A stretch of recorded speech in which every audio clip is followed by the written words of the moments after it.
नादान लकड़हारा और अक्लमंद बुढ़िया। बहुत पुराने जमाने में एक गांव के करीब घुना जंगल था।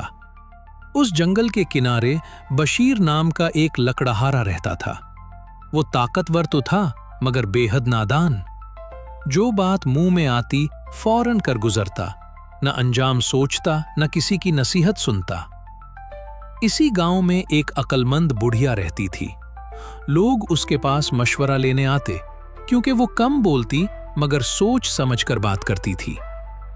एक दिन बशीर जंगल में दरख्त काट रहा था कि उसकी कुल्हाड़ी फिसल कर दरिया में जा गिरी। वो घबरा गया और चीखने लगा।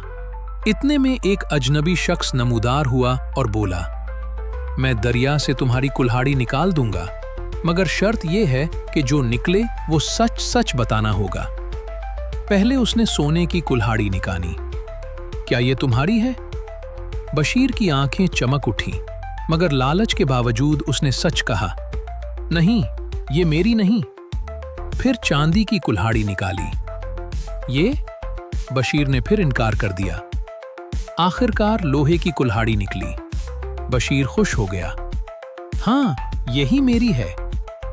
अजनबी उसकी ईमानदारी से खुश हुआ और तीनों कुल्हाड़ियां देकर गायब हो गया।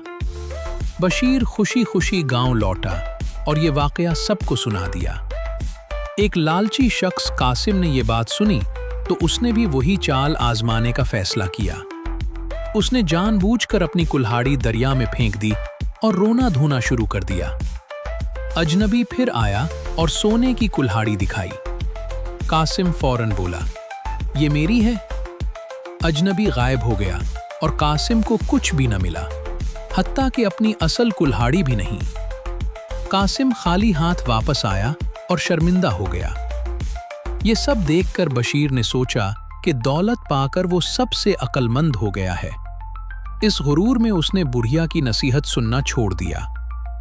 एक दिन उसने बगैर सोचे समझे जंगल का एक मुकद्दस दरख्त काट दिया जिस पर गांव की जिंदगी मुनहसिर थी। नतीजा ये निकला कि बारिश रुक गई और लोग परेशान हो गए। आखिरकार बशीर को अपनी हमाकत का एहसास हुआ। वो बुढ़िया के पास गया। बुढ़िया ने कहा, ईमानदारी अक्ल की पहली सीढ़ी है, मगर गुरूर अक्ल को हमाकत में बदल देता है। बशीर ने मुआफी मांगी, दरख्त दोबारा लगवाया और आइंदा हर काम सोच समझ कर करने लगा।